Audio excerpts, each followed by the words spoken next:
Olá pessoal, aqui é a Cris Rodrigues e eu volto para mais um vídeo com vocês. E o tema de hoje é Consciência Negra, Zumbi dos Palmares. Mas antes de iniciarmos, eu peço àqueles que não são inscritos que se inscrevam em nosso canal, deixem um like e ao final compartilhe esse vídeo. Vamos lá? Zumbi dos Palmares nasceu no ano de 1655 e morreu no ano de 1695. E ele foi o último grande líder do Quilombo dos Palmares. Ele também foi um líder de maior relevância e importância que a história registra e traz para nós hoje, né?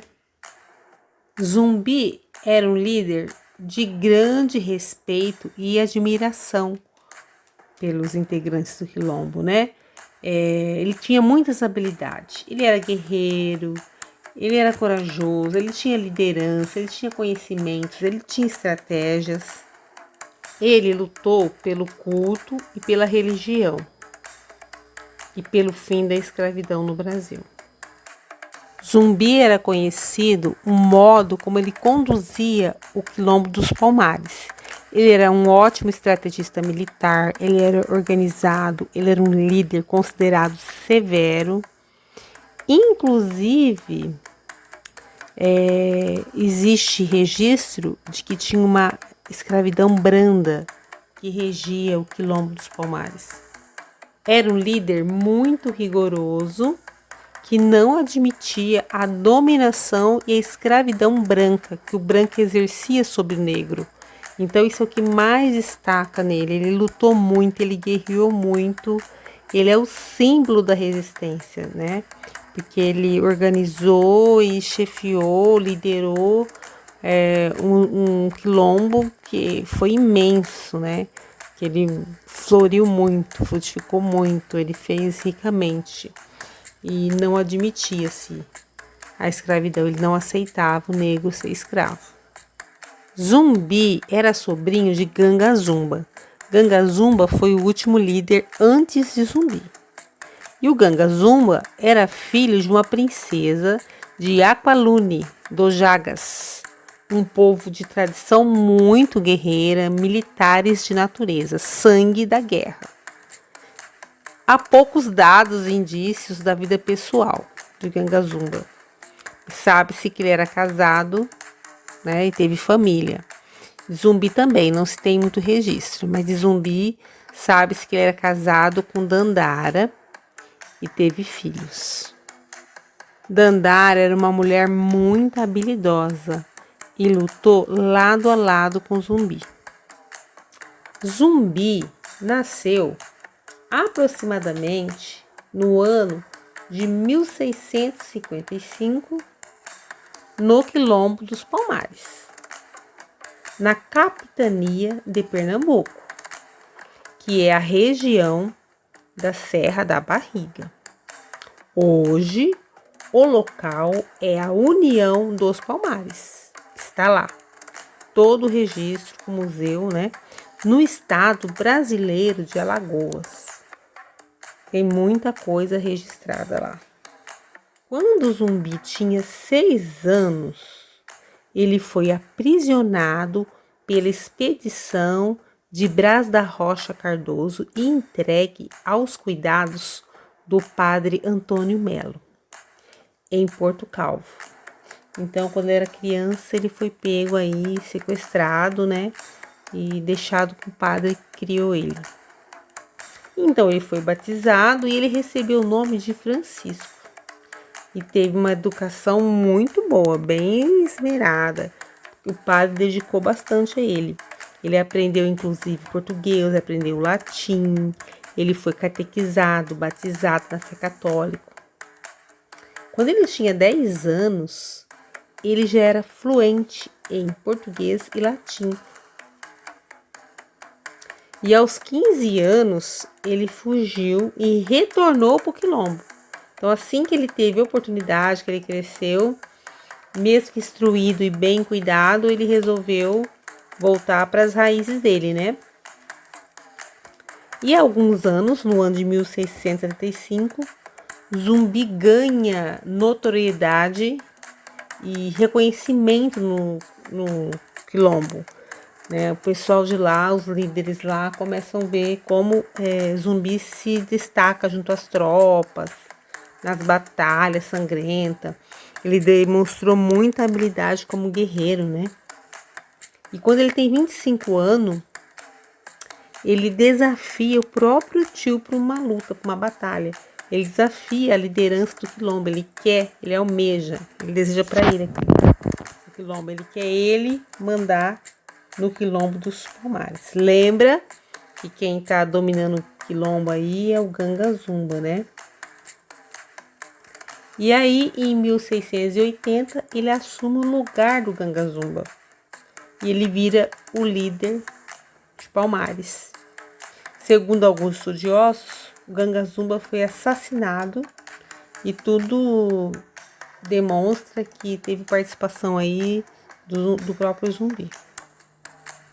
Sua postura diante do governo colonial é de desafio. Ele sempre desafiou os governos. Ele nunca aceitou a escravidão. Os líderes portugueses contrataram os serviços dos bandeirantes.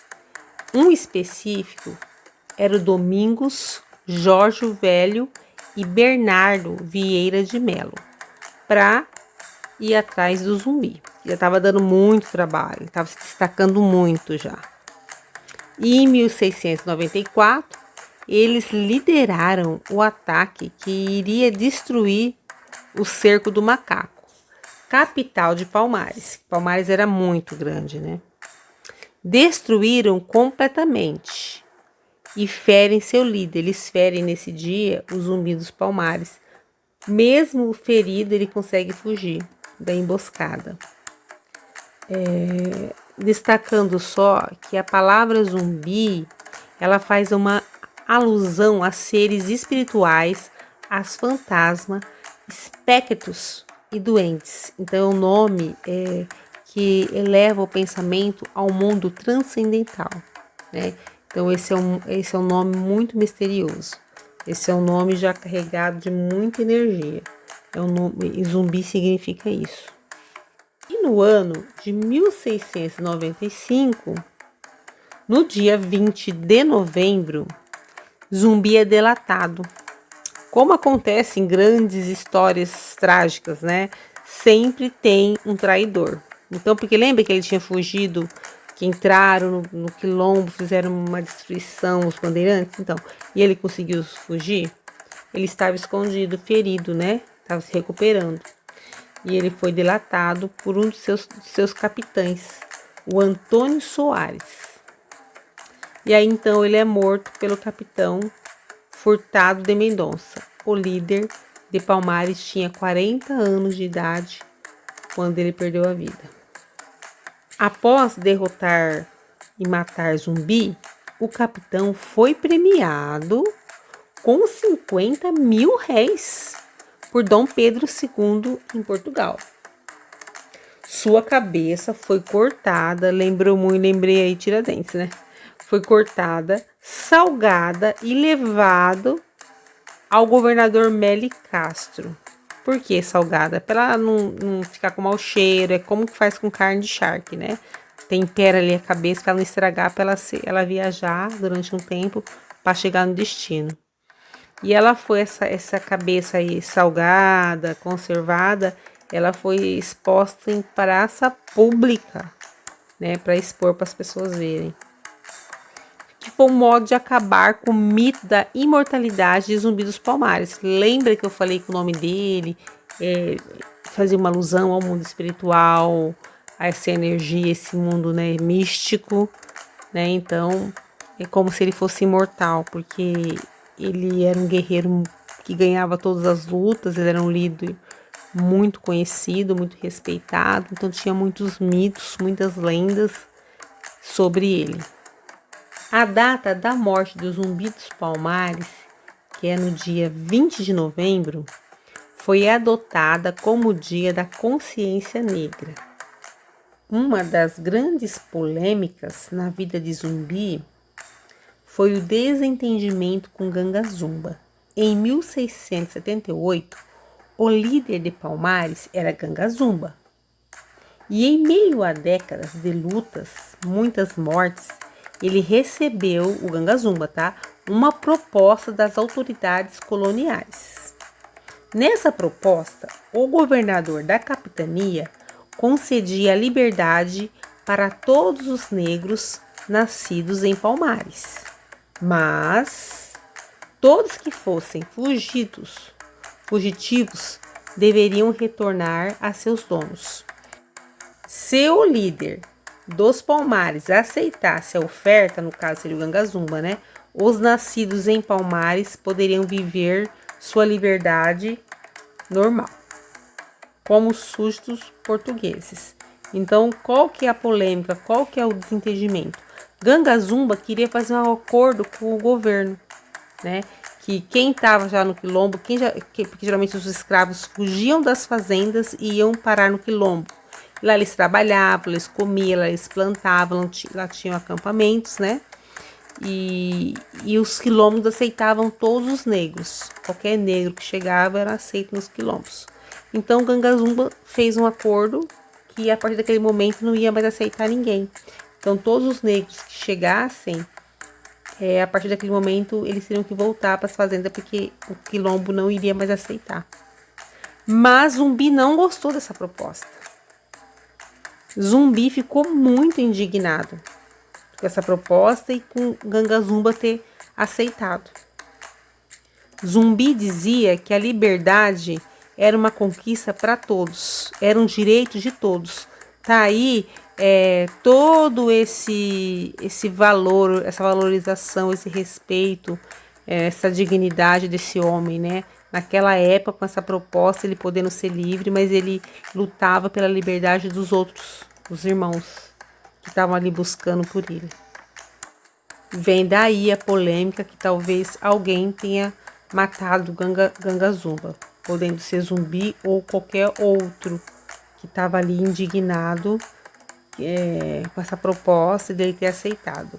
Isso aconteceu por meio de envenenamento, Bom, pessoal, vamos continuar no próximo vídeo.